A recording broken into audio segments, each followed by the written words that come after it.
بسم اللہ الرحمن الرحیم۔ السلام علیکم ناظرین، آپ کو بتاتے چلیں کہ بوائے فرینڈ سے ملنے کے لیے کرتارپور آنے والی سکھ لڑکی کی پاکستان داخل ہونے کی کوشش۔ پولیس نے راہداری کے ذریعے سے پاکستان کے اندر داخل ہونے والی لڑکی کو گرفتار کر لیا۔ جی ہاں ناظرین، پولیس نے کرتارپور راہداری سے گوردوارا درشن کے لیے آنے والی سکھ لڑکی کی پاکستانی علاقے میں داخل ہونے کی کوشش ناکام بنا دی ہے۔ بھارت سے غیر قانونی طور پر کرتارپور کے ذریعے پاکستان میں داخل ہونے والی لڑکی کو گرفتار کر لیا گیا ہے۔ اس واقعے کے بعد پورے علاقے میں سیکیورٹی بھی سخت کر دی گئی ہے۔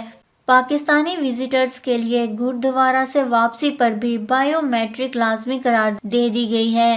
اس حوالے سے میڈیا رپورٹس میں بتایا گیا ہے کہ 23 نومبر کو ہریانہ سے تعلق رکھنے والی سکھ لڑکی منجیت کور یاتری کے روپ میں اپنے پاکستانی فیس بک فرینڈ سے ملنے کے لیے راہداری کے ذریعے گوردوارا پہنچی، جہاں فیصل آباد سے آیا ہوا لڑکا اپنے دوست اور پاکستانی لڑکی کے ساتھ موجود تھا۔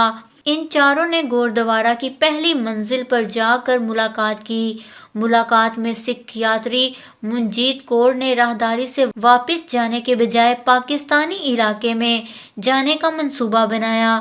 ذرائع کا اس حوالے سے کہنا ہے کہ سکھ لڑکی کے بوائے فرینڈ کے ہمراہ آنے والی پاکستانی لڑکی نے اپنا وزٹر کارڈ بھارتی سکھ لڑکی کو دے دیا اور یاتری کارڈ گوردوارا کے ایک کوڑے دان میں پھینک دیا۔ بعض میڈیا رپورٹس میں لڑکے کا تعلق گوجرانوالہ سے بتایا گیا ہے، جس سے منجیت کور کی دوستی فیس بک پر ہوئی تھی۔ دوستی ہونے کے بعد دونوں نے کرتارپور ملنے کا فیصلہ کیا۔ سکھ لڑکی نے واپس جانے کے بجائے راہداری کے ذریعے سے پاکستان کے اندر داخل ہونے کی کوشش کی۔ پولیس نے لڑکے کے ساتھ ساتھ اویس نامی نوجوان کو بھی گرفتار کر لیا۔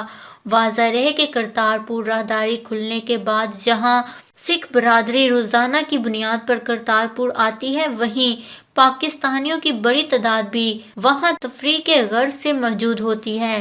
جی ہاں ناظرین، بوائے فرینڈ سے ملنے کے لیے کرتارپور آنے والی سکھ لڑکی منجیت کور کی پاکستان داخل ہونے کی کوشش، جس پر پولیس نے اس کو گرفتار کر لیا۔ اپنے قیمتی رائے کا اظہار نیچے کمنٹس میں ضرور کریے گا۔ ہمارے چینل کو سبسکرائب کریں، آپ کو لیٹسٹ اپڈیٹس ملتی رہیں گی۔